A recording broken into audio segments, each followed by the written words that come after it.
Okay,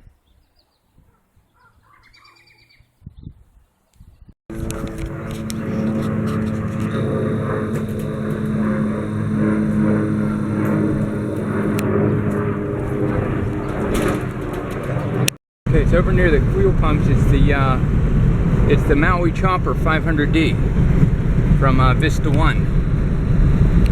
We can go over there and get some close-ups of it.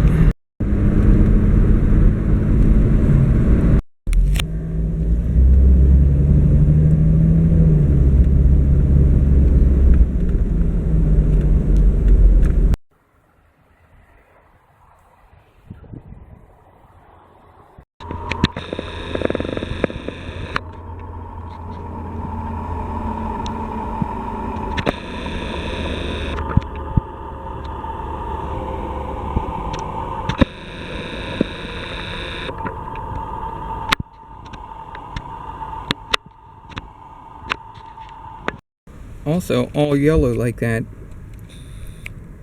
On the second episode of the second season of 240 Robert in 1981, the radio station helicopter called Morning Mike KSFR was all yellow 500D.